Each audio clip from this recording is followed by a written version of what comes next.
Protection method and data handling का। सबसे पहले हम प्रोटेक्शंस के बारे में जानते हैं। प्रोटेक्शंस का यूज जैसे आप लोग करते हो डेटा को प्रोटेक्ट, सीट को प्रोटेक्ट करने के लिए।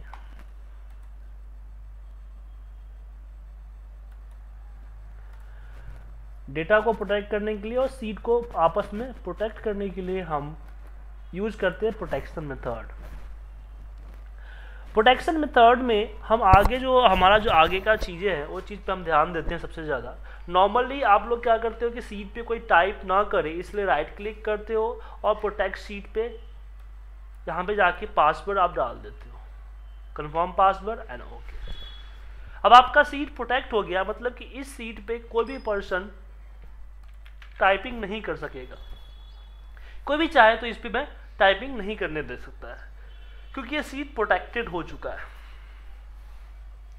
अगर मान लीजिए कि आपको इसमें डेटा कॉपी करना हो तो आप इजीली इसको कॉपी कर सकते हैं। कॉपी करने के लिए फ्री है, कॉपी आप इसको कर सकते हो। लेकिन आप चाहते हैं कि नहीं इस डेटा को कॉपी भी ना कर सके। अब क्वेश्चन ये उठता है कि मैं चाहता हूं कि कॉपी भी इस एरिया को ना कोई कर सके। तो ऐसा कोई डायरेक्ट फीचर नहीं है जो आपकी कॉपी को हटा दे। लेकिन दूसरी चीज ये है कि डेटा को कॉपी करने के लिए सबसे इंपॉर्टेंट चीज होती है सिलेक्शन। हमें सिलेक्शन करनी होती है। जब तक हम सिलेक्शन नहीं करेंगे तब तक डेटा को कॉपी नहीं करने देगा। ठीक है सर।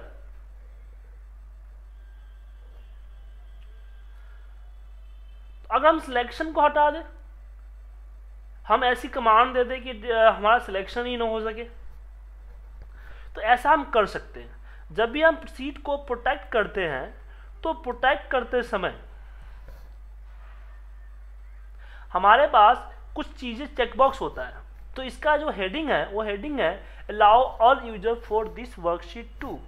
मतलब कि जिस चेकबॉक्स में जो जो चीजें हैं अगर उसको हम अलाउ करते हैं तो आफ्टर द प्रोटेक्शन वो सारे काम कर सकते हैं। डिफॉल्ट दो चीज सेलेक्ट होता है, सिलेक्ट लॉक सेल और सिलेक्ट अनलॉक सेल। अगर मैं चाहता हूं कि दोनों में से कोई भी ऑप्शन हटा दो तो सिलेक्शन गायब हो जाएगा। तो मैं यहां से इन दोनों को अनचेक कर देता हूं, फिर ओके किया। अब मैं कहीं पे क्लिक नहीं कर सकता हूं, मैं सिलेक्शन नहीं कर सकता, मैं कॉपी नहीं कर सकता। तो हमने क्या यूज किया, हमने सिंपल सा पासवर्ड डालते समय यहां से जो अथॉरिटी थी सिलेक्शन की वो अथॉरिटी यहां से मैंने गायब कर दी। गायब करने के बाद क्या हो गया, सिलेक्ट नहीं कर सकता वो। दूसरा चीज हमारे पास यहां पे आता है, वो आता ये है कि मैं चाहता हूं कि इतने ही एरिया में कोई टाइप कर सके, इस एरिया के बाहर कोई टाइप ना कर सके। ठीक है, तो इसका भी कर सकते हैं। तो इसके लिए सबसे पहले जब हम प्रोटेक्ट करने गए थे तो हमारे पास कुछ चीजें आप देख लीजिए, protect workbook and column, sorry protect worksheet and contents of the locked cell. Basically cell जो है दो तरह के होते हैं, लॉक सेल और अनलॉक सेल। लॉक अनलॉक का ये आप कैसे पता कर पाओगे कौन लॉक्ड है कौन अनलॉक्ड है? उसके लिए जब हम राइट क्लिक करते हैं प्रोटेक्शन पे जाते हैं, सॉरी फॉर्मेट सेल के प्रोटेक्शन पे जाते हैं, तो हमारे पास दो चीजें, लॉक्ड और हिडन। बाय डिफॉल्ट हर एक सेल के ऊपर ये लॉक्ड का टिक होता है। जिस पे लॉक टिक है वो लॉक्ड सेल है। आफ्टर द प्रोटेक्शन उसमें कंटेंट राइटिंग नहीं हो सकती है। एक से बोल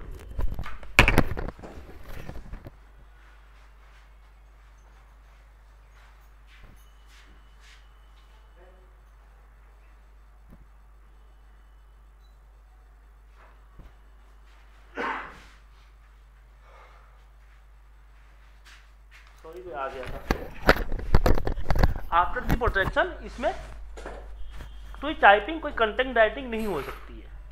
तो इसके लिए क्या करेंगे, हम इस पूरे एरिया को सिलेक्ट करते हैं, राइट क्लिक करते हैं, फॉर्मेट सेल में जाते हैं और यहाँ से लॉक हटा देते हैं। अब क्या हुआ कि जितना येलो कलर का एरिया था उस एरिया का अनलॉक सेल हो गया। बाकी एरिया क्या है, लॉक्ड सेल है। जब हम पासवर्ड डालेंगे तो यहाँ पे क्या है कि सिर्फ लॉक्ड वाले सेल को ही पासवर्ड प्रोटेक्टेड करता है, अनलॉक वाले सेल को नहीं करता है। तो पासवर्ड डालने के बाद मैं यहाँ पे टाइपिंग कर सकता हूँ, बट यहाँ पे टाइपिंग नहीं कर सकता। लेकिन यहाँ पे सिर्फ टाइपिंग कर सकता है, बाकी चीज़ें नहीं कर सकता हूँ मैं, जैसे कलर वलर चेंज करना, रो डिलीट करना, रो एडिट करना। आप चाहते हो कि बाकी कुछ और चीज़ें भी कर सकूँ, तो उसके लिए आपको पासवर्ड डालते समय अलाउ करना होगा। नीचे चीज़ें दी गई है, format cell, forward column, format row, इन सबों को आपको अलाउ करना होगा, तभी जाके आप कर पाओगे। जिस पे मैं क्लिक करूंगा वो चीजें आफ्टर द प्रोटेक्शन मैं कर सकता हूं।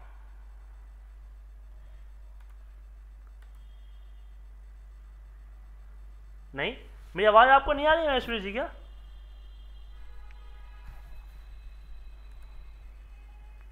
यू है म्यूट। सर आपको मेरी आवाज आ रही है? Hello, okay.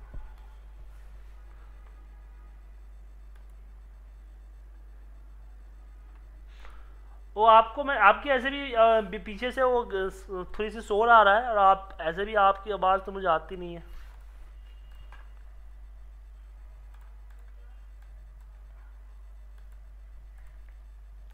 ये चीज़ यूज़ कर सकते हैं। अभी हमने दो चीज़ें सीखा, तीन चीज़ें समझी। एक तो मैं पासवर्ड डालना सीखा, दूसरा सिलेक्शन गायब करना सीखा, और तीसरा हमने एक पार्टिकुलर एरिया को प्रोटेक्शन से बाहर रखना सीखा। तो इन तीनों की कम्युनिकेशन से एक नई चीज़ हम यहाँ पर बना सकते हैं। वो ये, जैसे मैंने यहाँ पे लिखा नेम, ठीक है, फिर लिखा यहाँ पे रोल, फिर लिखा यहाँ पे मार्क्स, ठीक है।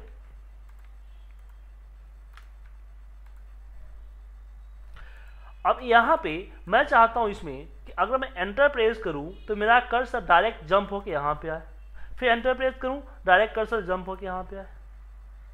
मतलब कि मैं इन तीनों के अलावा कहीं और टाइप ना कर सकूं और न ही कर्सर को मूव कर सकूं। टाइप भी मेरा यहीं पे हो और कर्सर भी मेरा यहीं पे रहे। तो उसके लिए हम यूज करेंगे अपना प्रोटेक्शन मेथड, जिसमें सबसे पहले तो मैं इन तीनों को राइट क्लिक करके फॉर्मेट सेल में अनलॉक करता हूं ताकि इस पर टाइपिंग हो। हमने सिलेक्शन गायब करने के लिए दोनों हटा दिया था, select lock cell, select unlock cell. लेकिन यहाँ पे मुझे सिलेक्शन गायब करना है, लेकिन लॉक सेल करना है, अनलॉक सेल का नहीं करना, मतलब जिस पे टाइपिंग करनी है उसका नहीं करना है। तो यहाँ से हम सिर्फ एक चेक बॉक्स को गायब करेंगे, select lock cell, then okay. अब यहाँ पे मैं एंटर मारूंगा तो इन तीनों के अलावा कहीं और कर्सर मेरा नहीं जाएगा, ठीक है। इसका यूज एक और तरीके से कर सकते हो, जैसे कि मैंने यहाँ पे नेम लिखता हूँ, quantity, MRP, total, commission, tax और डेट। अब इसमें क्या है कि क्वांटिटी और MRP तो हम टाइप करेंगे, टोटल इसके क्या होगा, मल्टीप्लाई हो जाएगा, कमीशन इसका 10% हो जाएगा,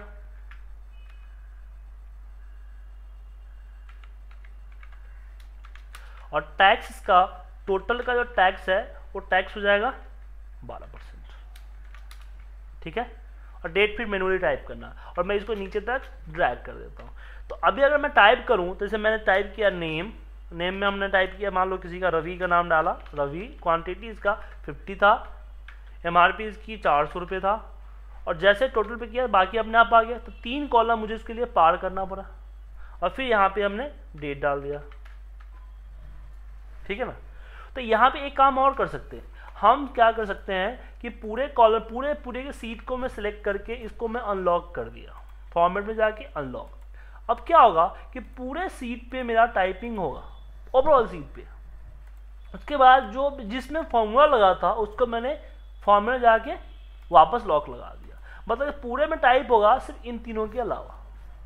अब एक और काम किया हमने कि हमने यहाँ पे प्रोटेक्शन करते समय लॉक सेल हटा दिया, मतलब कि इन तीनों की सिलेक्शन हट गई। तो इसका बेनिफिट क्या हुआ कि नेक्स्ट टाइम यहाँ पे डालेंगे उदय, क्वांटिटी डाल दिया 70, एमआरपी डाल दिया 300, और जैसे ही मैं टैब मारूंगा वो तीनों कॉलम को जंप कर जाएगा। ठीक है ना। तो 3 सेकेंड हमारा हर टाइपिंग में बच गया। और एक दूसरी फायदा क्या हुई कि इसमें से कोई इसकी फॉर्मूला क्या लगा हुआ है इसको कोई नहीं देख सकता, तो सिलेक्शन होगी नहीं और नहीं दिखेगी। तो इस तरीके से इसका हमने यूज किया। अब मान लीजिए कि हम चाहते हैं कि कर्सर जाए लेकिन फॉर्मूला ना दिखे। मैंने अगर चौथी चीज में मैं चाहता हूं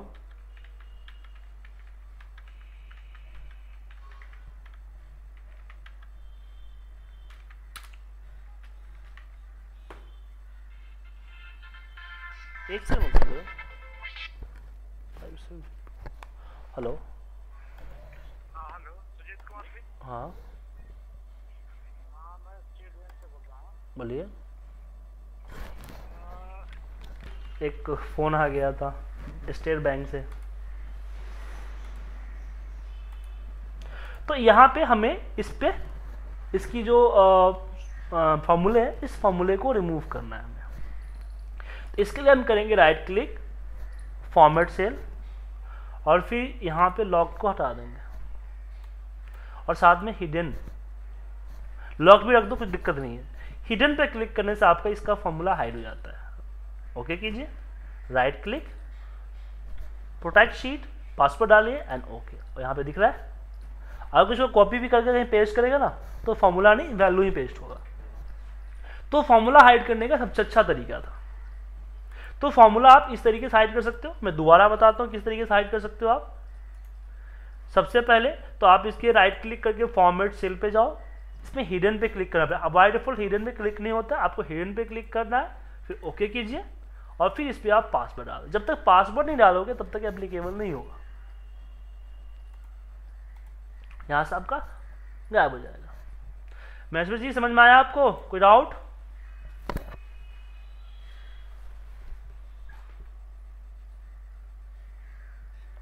ओके।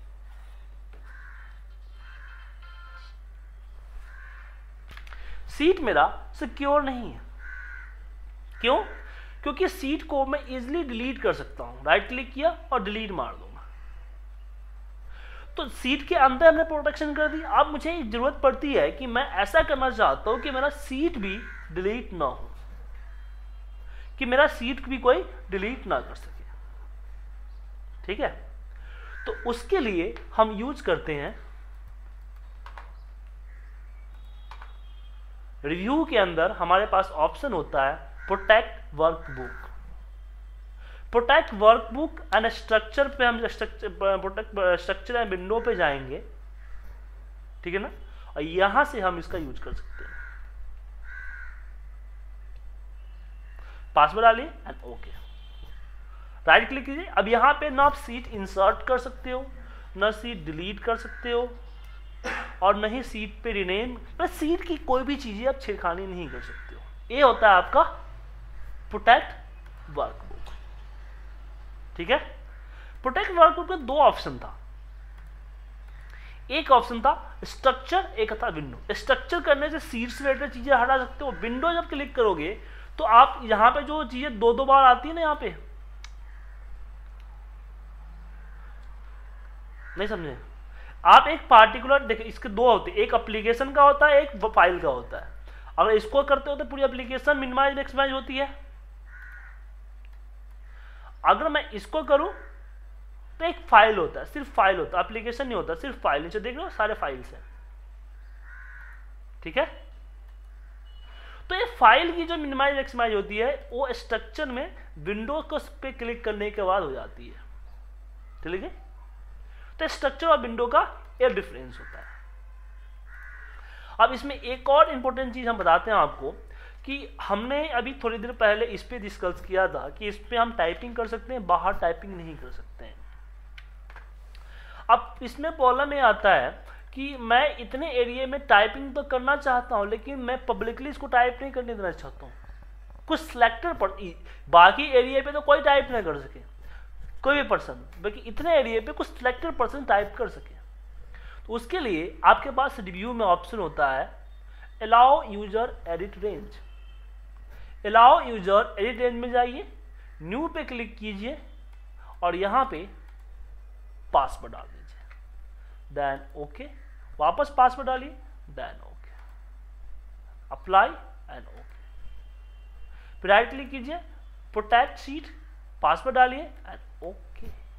अब यहां पे मैं टाइप नहीं कर सकता, जैसे यहां पे टाइप करूंगा मुझसे मेरा पासवर्ड मांगेगा, मैं पासवर्ड दूंगा, ओके करूंगा, अब मुझे टाइप करने देगा। कब तक? जब तक मैं फाइल को रीओपन नहीं करता हूं। जैसे फाइल को मैं रीओपन करूंगा वापस पासवर्ड मुझसे पूछेगा। तो मैसेज ये समझ में आया आपको, अलाउ एडिट रेंज।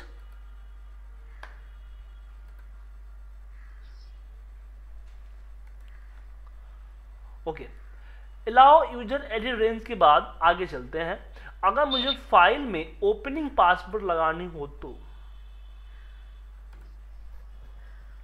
कि जब भी मैं ओपन करें सबसे पहले पासवर्ड मांगे, अगर वो पासवर्ड डाले तभी फाइल ओपन करें, अगर वो पासवर्ड ना डाले तो फाइल ओपन ना होने दें। तो उसके लिए हम क्या यूज करेंगे? उसके लिए यूज करेंगे हम दो तरीके हैं। अगर फाइल आपका बिल्कुल नया है तो सेव करते समय या सेव एज करते समय आपको टूल्स के अंदर जर्नल ऑप्शन में मिल जाएगा, तो यहां पे पासवर्ड डाल दो, आपका फाइल हो जाएगा। लेकिन जो मेरा फाइल है ऑलरेडी सेव है तो उसको सेव एज करना पड़ेगा, नया कॉपी बनाना पड़ेगा, मैं ऐसा नहीं चाहता हूं। तो उस केस में क्या करेंगे हम? प्रिपेयर के अंदर जाएंगे, इसमें होता है इनक्रिप्ट डॉक्यूमेंट, इनक्रिप्ट डॉक्यूमेंट पे हम जाके पासवर्ड डाल देंगे तो हमारा ये ओपनिंग पासवर्ड लग जाएगा। तो ओपनिंग पासवर्ड इस तरीके से हम डाल सकते हैं। तो वर्कबुक प्रोटेक्ट करना आ गया सर आपको? ओके, तो वर्कबुक प्रोटेक्ट करके हम इस तरीके से हमने देख लिया। तो प्रोटेक्शन मेथड हमको समझ में आ गया, हमने हर एंगल से फाइल शीट सेल की प्रोटेक्शन समझ में आ गई। और इसके बाद प्रोटेक्शन को कंप्लीट करने के बाद जो नेक्स्ट टॉपिक है मेरा, वो नेक्स्ट टॉपिक है आपका डेटा हैंडलिंग का, जिसमें हम यूज करेंगे सॉर्टिंग एंड फिल्टर।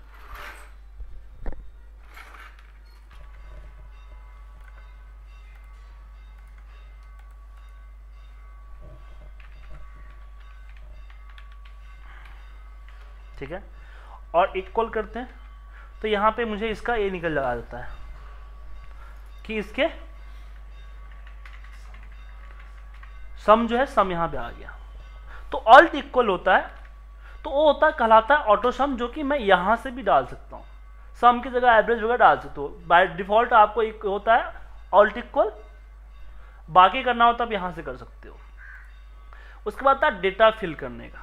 मान लीजिए कि यहाँ पे कुछ टाइप करना किया हुआ है, अब इसको मुझे नीचे तक कॉपी पेस्ट करना है, तो क्या करेंगे? तो सेलेक्ट करेंगे कॉपी और नीचे तक इसको हम पेस्ट करते हैं। तो सेम चीज पेस्ट करना है तो आप कॉपी पेस्ट की जगह पे कंट्रोल डी कर सकते हो, कंट्रोल डी, डी फॉर यहाँ down, fill down, control D से होता है फिल डाउन। ऐसे आपको राइट में करना हो तो आपका क्या होता है? Control R. अब बाकी अप और लेफ्ट के लिए आपको यहीं से यूज करना पड़ेगा। लेकिन इसमें एक इंटरेस्टिंग चीज आता है, सीरीज, फिल सीरीज। सीरीज में क्या होता है कि सीक्वेंसली आपने बोला कि लीनियर में, मतलब एक एक बढ़ते क्रम में हर स्टेप की एक की गैपिंग करके इसमें नंबरिंग दे दो, तो इस तरीके से नंबरिंग दे देगा।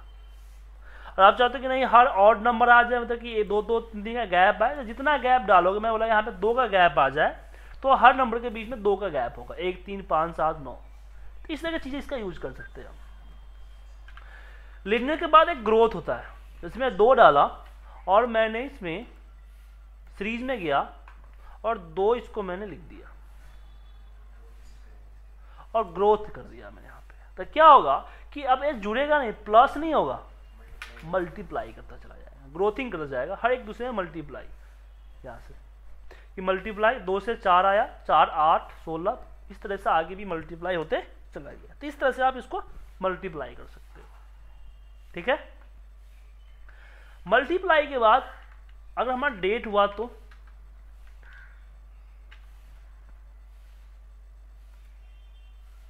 सीरीज में ये आपका आएगा डे, डेट में डे, मतलब डे में जैसे आप ड्रैग करते हो उस तरीके से 1 3 4 5 7 आ जाएगा। ठीक है, अगर मैं डेट में वीकडे सेलेक्ट कर लूँ तो इसमें सैटरडे एंड संडे को इग्नोर कर देगा, इसमें सैटरडे संडे नहीं दिखाएगा। देखिए 5 4 के बाद 5 6 गायब है। फिर मैं इसमें अगर मंथ करूं तो 1 1 महीने का गैप। ठीक है, अगर फिर मैं ईयर करूं तो फिर 1 1 साल का गैप आएगा। तो इस तरीके से इसका यूज कर सकते हो। फिर इसमें एक आता है जस्टिफाई। क्या है कि मान लीजिए कि मैंने जैन फै मार्च इस तरीके से लिख दिया है अलग अलग कॉलम में, लेकिन मुझको एक ही सेल में स्पेस या कॉमा के बिहाफ से इसको लिखना था, तो मैं कॉलम को बड़ा करूंगा और इसको कर दूंगा जस्टिफाई, तो साला एक जगह आ जाएगा। अगर मैं वापस इसको एक्सट्रैक्ट करना चाहूं तो ये हो जाता है आपका वापस जस्टिफाई, कॉलम को छोटा कीजिए वापस जस्टिफाई। तो जस्टिफाई से क्या होता है, स्पैन होता है, कंबाइन होता है। तो जस्टिफाई समझ में आया सर आपको?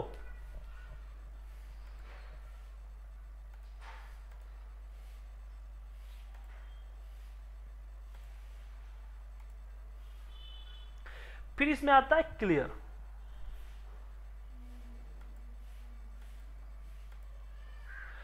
क्लियर में क्या होता है कि जो ये चीजें दिख रहे हो आपको, आप यहां से इसको क्लियर ऑल से ऑल क्लियर कर सकते हो, फिर control Z.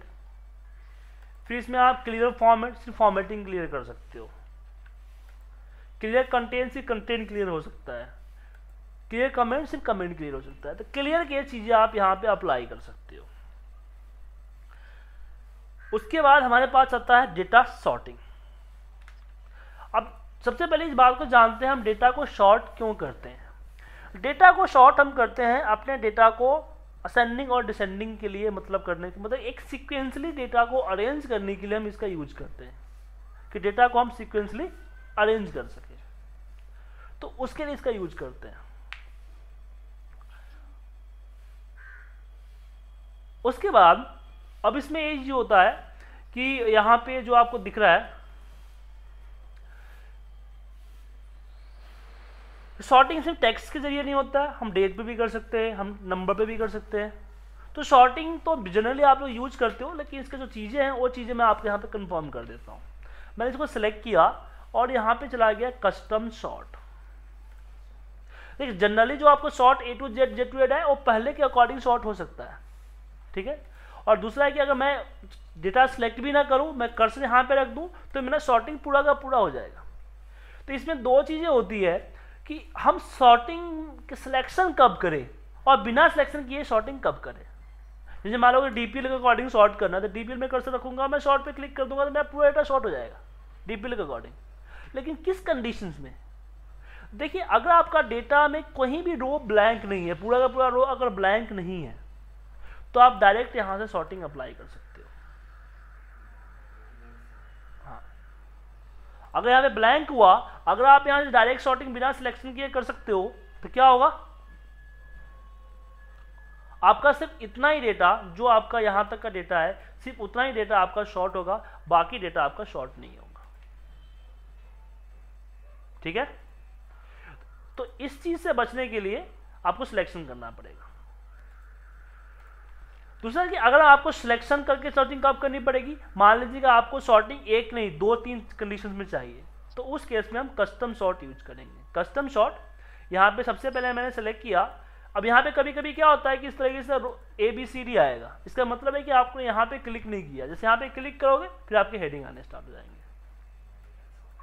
Column my data has header पे क्लिक कर दो, तो डेट पे सिलेक्ट करोगे तो डेट ऑलरेडी न्यूज हो जाएगा, या नेम पे, नेम पे करना है एसओ नेम पे A to Z पे ओके कीजिए। अब मैं चाहता हूँ नेम के अकॉर्डिंग, नेम जब शॉर्ट हो जाए तो फिर इस अंबिका का जो DPL है वो भी अपने हिसाब से शॉर्ट हो जाए। तो ऐसे 2 कंडीशंस के लिए भी हम 2 कंडीशन भी लगा सकते हैं। यहाँ से ऐड लेवल करेंगे, इसमें कर देंगे यहाँ पे DPL और स्मॉलर टू लार्जेस्ट, तो आप देखो यहाँ पे DPL भी इसके अकॉर्डिंग शॉर्ट हो गया है। हाँ हाँ, फिर कभी कभी हमें डेट वगैरह सॉर्ट तो कर लेते हैं, मंथ जो होता है मंथ सॉर्टिंग करनी होती है। जैसे कि आपको यहाँ पे मंथ, हम मंथ वाइज सॉर्ट करना चाहते हैं तो A to Z करेंगे, तो जनवरी पहले नहीं आएगा, अप्रैल पहले आ जाएगा। तो उस केस में हम क्या करेंगे, कस्टम लिस्ट पे यूज करेंगे, और कस्टम लिस्ट में जैन फेब आपने सारे सेलेक्ट करो तो इसके अकॉर्डिंग फिर सॉर्ट होगा। अब इसका यूज क्या होता है ना सर, देखो कभी कभी क्या होता है, हमारे पास डेटा होता है तो उसको हम शॉर्ट करते हैं अपने हिसाब से। जैसे कि आपको सिटी है तो जो आपने मान लो कि पूरे सिटी वाइज डेटा है, तो आप चाहते हो जो आपका मेट्रो सिटी है वो पहले टॉप पे है, मेट्रो सिटी के बाद जो चीज़ें हैं वो उसके हिसाब से अल्फाबेटिक सॉर्ट हो जाए, लेकिन जो 4 सिटी है वो हमेशा टॉप पे है। तो उसके लिए कस्टम लिस्ट में जाके खुद की लिस्ट तैयार कर लो, ठीक है ना। यहाँ पे खुद जिस से कि आप पहले दिल्ली आए, फिर आपको मुंबई आए, फिर कोलकाता आए, फिर चेन्नई आए, तो इसका यूज यहाँ से कर सकते हो। सॉर्टिंग में हम सिर्फ सॉर्टिंग कलर के ही डेटा ही नहीं कर सकते, हम सॉर्टिंग कलर के अकॉर्डिंग भी कर सकते हैं। अब मैं चाहता हूँ जितने भी मैंने येलो कलर किया है वो टॉप पे या बॉटम पे आ जाए, तो उस केस में हम सॉर्ट पे जाएंगे, कस्टम सॉर्ट पे जाएंगे, और यहाँ पे हम यहाँ पे सिलेक्ट करता है कस्टमर लेआउट, और यहाँ पे वैल्यू की जगह सेल कलर या फॉन्ट कलर, और फॉन्ट की कलर है तो फॉन्ट कलर, सेल कलर है तो सेल कलर, और यहाँ पे कलर जो है सिलेक्ट कर लो। तो मैंने बोला इसको नहीं येलो करना है, ऑन द टॉप या on the bottom, on the top करना है एंड ओके, तो टॉपिंग पे यह सर आ गया आपका, ठीक है।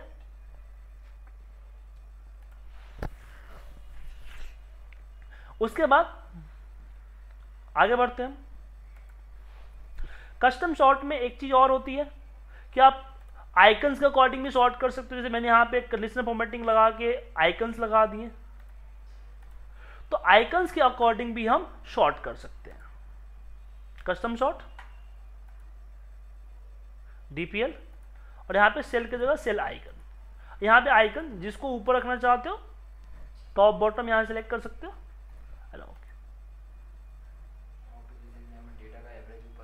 हाँ। दूसरा एक और कभी कभी एक और ऐसी प्रॉब्लम आ जाती है, जैसे मैं यहाँ पे मंथ लिख देता हूँ, यहाँ पे जैन फेब आगे की तरफ,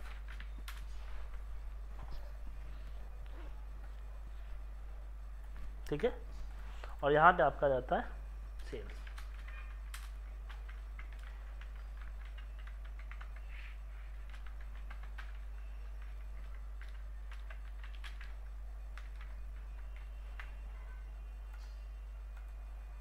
अब मुझे शॉर्ट करना है, लेकिन ऐसे नहीं, ऐसे करना है। मैं इसके जो टॉपर है पहले ना चाहता हूँ, मैं इसको हॉरिजॉन्टली वर्टिकली नहीं हॉरिजॉन्टली अरेंज करना चाहता हूँ, तो उस केस में हम सॉर्टिंग ही यूज करेंगे। लेकिन यहाँ पे कैसे हो सकता है, तो ऑप्शन पे जाएंगे, यहाँ पे सिलेक्ट करेंगे सॉर्ट लेफ्ट टू राइट, फिर यहाँ पे मुझे रो 2 के अकॉर्डिंग सॉर्ट करना है, लार्जेस्ट टू स्मॉलेस्ट, बाकी सब सेम है,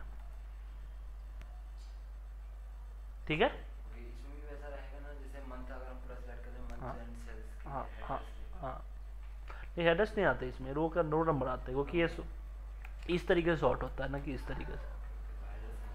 हाँ क्लियर है, कोई डाउट सर आपको?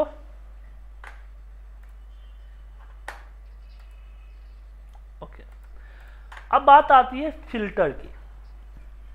जैसे हम शॉर्टिंग के जरिए डेटा को शॉर्ट करते अरेंज करते, उसी तरह फिल्टर को हम डेटा ट्रैक करने के लिए, डेटा को देखने के लिए, जैसे मान लीजिए मुझे सिर्फ जनवरी का डेटा चाहिए इसमें से, या फिर जनवरी फरवरी मार्च का डेटा चाहिए, तो ऐसे केसेस में हम क्या करेंगे, शॉर्ट यूज करेंगे, सॉरी फिल्टर यूज करेंगे। जिसको सिलेक्ट करते हैं Ctrl+Shift+L, यहाँ से हम सिलेक्ट कर लेते हैं अपना जो चाहिए वो। हाँ, शॉर्टकट की होती है Ctrl+Shift+L, यहाँ से फिल्टर पे क्लिक कर लीजिए। तो फिल्टर में आप, और मान लो कि मुझे इसमें जनवरी चाहिए, तो मैं जनवरी यहाँ से पूरे को अनसेलेक्ट कीजिए, यहाँ पे जैन सेलेक्ट करके ओके कर दीजिए। नहीं मुझे इसमें से नहीं चाहिए, क्लियर करना है फिल्टर को, तो क्लियर कर लीजिए यहाँ से, ठीक है। मुझे यहाँ पे नंबर, कोई पार्टिकुलर नंबर चाहिए तो नंबर ले सकते हो, डेट पार्टिकुलर चाहिए तो डेट सेलेक्ट कर सकते हो यहाँ से, ठीक है। लेकिन इसमें कंडीशंस होते हैं, जैसे कि मुझे या इसमें से मिल नहीं रहा है कि कहाँ पे जैन फेब है, मुझे नहीं पता चल रहा है कहाँ पे है, तो मैं यहाँ पे जाऊँगा टेक्स्ट फिल्टर में इक्वल टू डाल दूंगा, जैसे मैं डाल दिया मार्च, तो ऑटोमेटिकली मार्च का आ जाएगा, और अपने आप ध्यान देके मार्च ले आएगा। तो इस तरह से इक्वल लगा सकते हो। जैसे इसमें क्या है कि मुझे ओम का देना है, लेकिन मुझे पता नहीं कि ओम जो है उसका पूरा नाम नहीं पता है, स्पेलिंग मिस्टेक भी हो सकता है, स्पेस भी से डल गया है, तो मैं यहाँ पे डाल दूंगा कंटेन ओम। जैसे कि इसमें इधर डेटा दे रखा है, इसमें डेट ऐसी फॉर्मेट में ना होगा, इस फॉर्मेट में रहे, और हमें सिर्फ इसमें जैसे सॉर्टिंग कर वो लेना है हमें जनवरी डेट ए तो ए इसमें जनवरी नहीं कर सकते ना, तो यहाँ से फिर जनवरी के लिए यहाँ पे ईयर वाइज हो जाता है ना, फिर ये कि 2013 का जनवरी चाहिए, 2013 में गए और यहाँ पे उस तरह का हमारे पास डेटा है अगर, तो उसमें अगर करेंगे तो नहीं कर सकते उसमें। नहीं। तो ये तो टेक्स्ट हुआ ना, डेट थोड़ी कहलाएगा, ये टेक्स्ट कहलाएगा। ये आपका डेट है, लेकिन इसको स्टोर कैसा है, नंबर में स्टोर है, तो इसलिए पहले ही आपको ग्रुपिंग करके दे रहा है, year wise, month wise. Okay, जैसे कि डेटा सेट में दे रखा है, मतलब 3 या 4 ईयर्स का डेटा इन्होंने दे रखा है, उसमें से हमें सिर्फ हर ईयर का जनवरी आपको बताऊंगा आगे, कुछ चीज़ आगे पढ़ाऊंगा था, ठीक है। तो यहाँ पे आपके पास कंटेन था, अगर आप चाहते हो नहीं यहाँ पे क्या है, ओम से स्टार्ट हो, तो किसमें थोड़ा सा पहले कंपनी में आ गए, कंपनी में COM होता है ना, तो मेरा स्टार्ट बिगिन विथ ओम, तो ओम वाले सारे आ गए। तो जो कंडीशन फॉर्मेटिंग में जो चीज़ें आपने डाली थी ना, वो सारे कंटेन यहाँ पे आप डाल सकते हो, कि not equal to, begin with, end with, contain, does not contain, ये चीज़ डाल सकते हो यहाँ पे आप, ठीक है।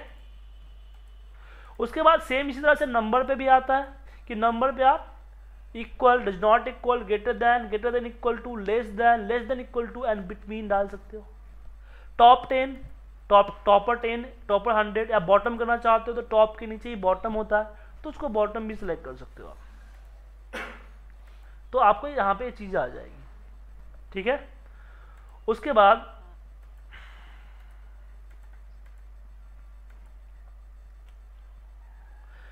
आता है आपका डेट का फिल्टर।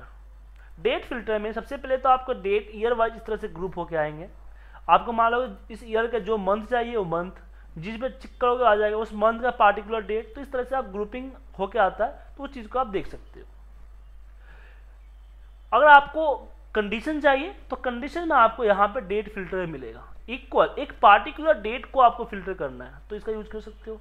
बिफोर, पार्टिकुलर डेट से पहले की डेट, आफ्टर, इस डेट के बाद की डेट, बिटवीन, दो डेटों के बीच। अब जो 4 चीजें थी इसमें आपको मैनुअली डेट डालने पड़ेंगे, ठीक है। नहीं इसी फॉर्म में इसमें दे देता है, पिक कर लो ना, जैसे आपने कर दिया बिटवीन, तो 2 डेट पिक कर लो यहाँ से, ठीक है। फिर इसमें एक चीज और होता है यहाँ पे कि ये आपके सिस्टम डेट के अकॉर्डिंग फिर चलेगा। जैसे टुमारो, तो कल की डेट ऑटोमेटिकली आपकी फिल्टर हो जाएगी सिस्टम डेट के अकॉर्डिंग। टुडे, आज की डेट, यस्टरडे, कल की डेट, नेक्स्ट वीक की डेट, जो नेक्स्ट की वीक है वो नेक्स्ट वीक आ जाएगी आपकी, दिस वीक, जो ये वीक चल रहा है, फिर आप next month, this month, last month, next quarter, this quarter, next quarter, एक क्वार्टरली ले सकते हो, सिस्टम डेट के अकॉर्डिंग चलता है। नेक्स्ट ईयर 2014 का ईयर आ जाएगा, दिस ईयर इस साल का ईयर आ जाएगा, लास्ट ईयर तो 2011 के 12 का जो ईयर था वो आ जाएगा। ईयर टू डेट मतलब कि 1 जनवरी 2013 से लेके आज की सिस्टम डेट जो 27 दिसंबर है, 27 दिसंबर तक की डेट यहाँ पे आ जाएगा। ईयर टू डेट मतलब YTD टिल डेट तक। अब इसमें क्या है कि मेरे पास तकरीबन 34 जो है यहाँ पे 22 साल का डेटा है, तो इसमें होता है ऑल डेट इन पीरियड। अगर मैंने इसमें से क्वार्टर 1 सेलेक्ट किया तो इसमें जो है क्वार्टर 1 सिर्फ आपको 2013 का 14 का नहीं हुआ है, जो 20 साल का डेटा था 20 साल का क्वार्टर 1 आ गया है। तो ऑल डेट पीरियड का मतलब यही होता है कि जो डेट सेलेक्ट करोगे वो पूरे के पूरे साल का आएगा, जितने भी डेटा है सारे पे आएगा, जितने ईयर है सारे साल का आएगा। सेम जनवरी सेलेक्ट कर लिया तो 22 साल का जनवरी सेलेक्ट हो जाएगा। तो इस तरीके से यहाँ पे यूज कर सकते हो आप।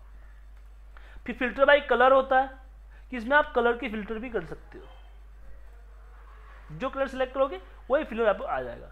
और सिर्फ यही नहीं, कलर बाई आइकन भी कर सकते हो कि जो आइकन सेलेक्ट चाहिए आपको आइकन कर लो। और एक सिस्टम अगर किसी डेटा में फिल्टर लगा हुआ है, ये चीज कैसे जान पाओगे आप? दो चीजें से आपको पता चलेगा। पहला कि यहां पे आपको फिल्टर का सिंबल दिखेगा, दूसरा आपका रो जो है वो ब्लू हो जाएगा। तो कभी कभी हम सर 2 कलर्स का फिल्टर कर सकते हैं? नहीं, मुझे भी देखना पड़ेगा, क्योंकि पहली बार किसी ने पूछा मुझसे। एक मैं बताता हूँ सर, मैं 2 कलर ले लेता हूँ। 2 कलर है ही मेरे पास ना फिल्टर भाई। नहीं सर, एक ही कलर ले सकते हो, 2 नहीं ले सकते हो आप। 2 पे ऑप्शन, चेक बॉक्स का ऑप्शन नहीं है, एक ही कर सकते हो।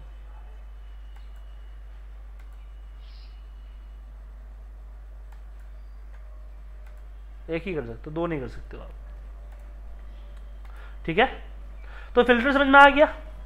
अब बारी आती है फाइंड एंड सेलेक्ट की। जैसे हमने फिल्टर किया डेटा, ये फिल्टरिंग करने के बाद में इस डेटा को उठा के दूसरी शीट पर ले जाना है तो नॉर्मली चला जाएगा।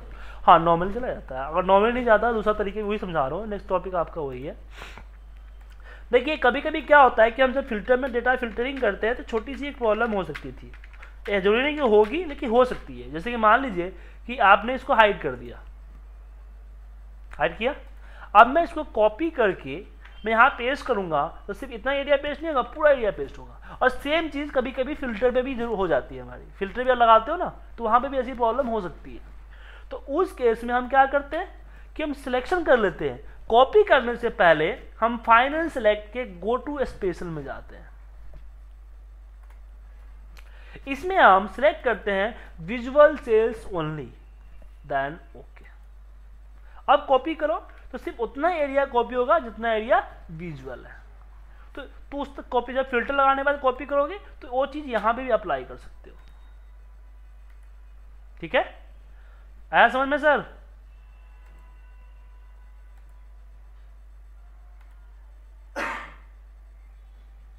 अब आगे बढ़ते हैं। अब कभी कभी क्या होता है कि यहां पे मुझे कुछ चीजें फॉर्मूले से आया हुआ है।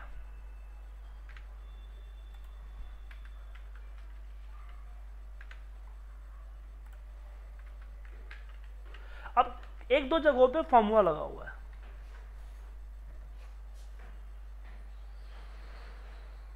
ठीक है, एक दो जगहों पे फॉर्मूला लगा हुआ है। अब प्रॉब्लम इसमें होती है कि फॉर्मूला को किस तरीके से हमें कैसे पता चलेगा फॉर्मूला लगा हुआ, कैसे पता कर पाएंगे?